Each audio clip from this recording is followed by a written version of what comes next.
One of the most terrifying things I can run into on an everyday basis in my life is any sort of language barrier. So if I go somewhere and I see somebody who is speaking very broken English, and especially if there's something that I need to communicate with them and there's no alternative, there's nobody else I can discuss it with, I get very tensed up. And sometimes when I get tensed up like that, my own language gets affected. You know, I talked about in previous videos how I am terrible at negotiating with people as it is, even people who speak perfect English. And now you add to that any language imperfections between the two of us, it just adds a whole new dimension to the difficulty that I have. I recently went to an Asian grocery store, and that's what prompted me to make this video. And I was curious about a prepared octopus dish that they had, and it didn't say the ingredients on it, so I was trying to find out. I didn't think it would be hard to find out because it looks like they prepared it at the grocery store, and unfortunately everybody who knew at the grocery store didn't speak English. The people who didn't know, they didn't know why I was asking about the ingredients, and I'm just not very good at persuading other people. The other mistake I made the other day was that I went to the store unusually hungry, and so as a result I got very anxious to get something to eat, and that's why my communication was completely out the window that day. And eventually I did find out, but it just highlighted the difficulties that I have every time you add language barriers to myself, where I'm already not very good at persuading other people at getting what I want. I have a lot of hard times communicating what I want in the workplace, with some of my clients, you know, when in any sort of relationship, and I just suck at that. And then you add language barriers and it just sucks even more. I actually had to leave a workplace because of this. I had a manager and also a number of coworkers on the team who were Spanish was their native language. I mean, they did speak English, but Spanish was their native language. It made it very difficult because anytime there was any sort of a complaint or at least a discussion, I often conceded the discussion just so I could avoid the troubles, because I have a lot of things going on in my life and I just want to get back to other things.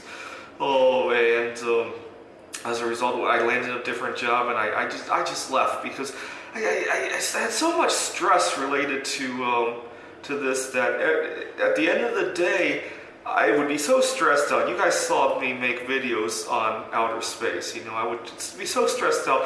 I would drive out to the country to view outer space. At the time, we had a number of events, Venus and Jupiter, Venus and Saturn, if I remember correctly, in conjunction with the moon, and I drove out to see it. And then I would be even more stressed out because now I'm sleep deprived. I couldn't sleep because, you know, and you get the idea, because I had to concede of something at work that I felt was a little bit unfair, but I couldn't get the message out. A few years ago, I traveled to Japan, and I ended up staying there overnight because my flight got delayed. And you would think that would be really enjoyable to me. I love Japan, but I had a lot of language barriers. You know, you go to the subway station in Japan and you can't read the signs. You know, they don't have English signs. You know, I was only there for a day. I didn't want to get a SIM card for my phone or anything, so I couldn't call anybody. And I had a hard time getting anybody who speaks English over there. And the other thing about Japan that it made it incredibly frustrating was that I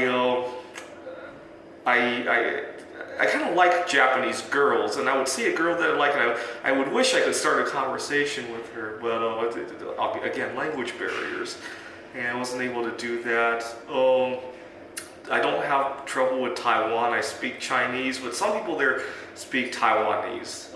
It hasn't been a big problem though, because at least 90% of the people I can talk to over there. Where else have I run into this from? Anytime there's a especially Spanish speaking people. I don't know why I have so much trouble with those people. I've run into other people who speak a different language, not Spanish, and I don't seem to have as much of a conflict with these people. I don't know if it's because these people, they see me as Asian and they have a certain feeling about how English should be spoken or something like that. 3 years ago, I traveled to Gdansk, Poland, and well, first of all, in Poland, there's a whole lot more people who speak English than in Japanese, I would say. Not the majority, but a good minority at least. But I met a girl at the hotel, actually, that I didn't speak English, and I think she sensed that I was interested in her. And before I left, we shared a kiss. That was the fastest in my lifetime that I've ever, between when I first met a girl and when we kissed. It was within 3 days, even though we had language barriers. But it makes me wish that we would invent a world language that everybody in the world would speak. And obviously I was thinking about how this would work out, and there are a few design criteria I can think of. Obviously, it would have to combine all of the advantages of all languages in the world, the ease of learning it. I think we have too many words in the English language, actually. I do tutoring, and I mostly do math, but I sometimes get to see what the kids are doing with their other topics, and especially with SAT. I look at their verbal vocabulary. They got to learn 50,000 words or 30,000 words at least, and I'm like, why do we need so many words to express things? You think about it. In a computer, you could express things in 2 words, right, with binary. And yeah, we somehow need 50,000 words. I just think there could be a little bit of balance. I don't think we should be speaking 011,000, but at least we could reduce it to a base that's between 2 and 10,000. We don't need 10,000 different words. So obviously the first thing I would do is to think about the ease of learning it. One thing that would be really helpful is it should be easy for machines to pick up as well. You type something into Google Translate, it shouldn't jumble it up. Yeah, a couple of years ago, well actually close to 10 years ago now, I have a younger brother, and he was going to a piano recital, or a violin recital, excuse me, and he had rented his violin from the school, and at the end of the recital, our director was just very inconsiderate and just interrupted the whole recital by saying, if you want your instruments to be returned, there's a truck outside, really loudly interrupting the whole crowd. And I was I wasn't upset or anything. I just thought it was unusual. She's supposed to know better than that. And I got so upset that I decided to put it into my computer, because I was just kind of bored as well, and see what Google Translate would turn that into in Chinese. And she had said putting the instruments in the truck outside, and when I put it into Google Translate and turned it into Chinese, it became putting it into outside of the truck.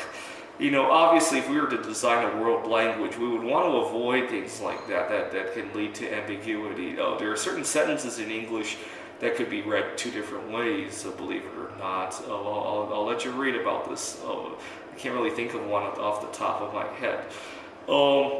Obviously, we want to avoid that. The other thing we might want to do is, in the future, when we discover extraterrestrial life, the language should be easy to be spoken by other life forms. So we should try to reduce the number of tones or frequencies that could be used. The other reason this would be helpful is to reduce any bandwidth when you transmit sound from one place to another.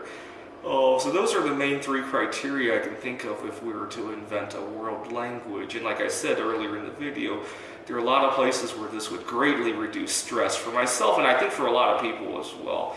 If you ever had any issues with language barriers where it really added to your stress, I'd definitely like to hear about it. Please leave a comment. Thanks for watching.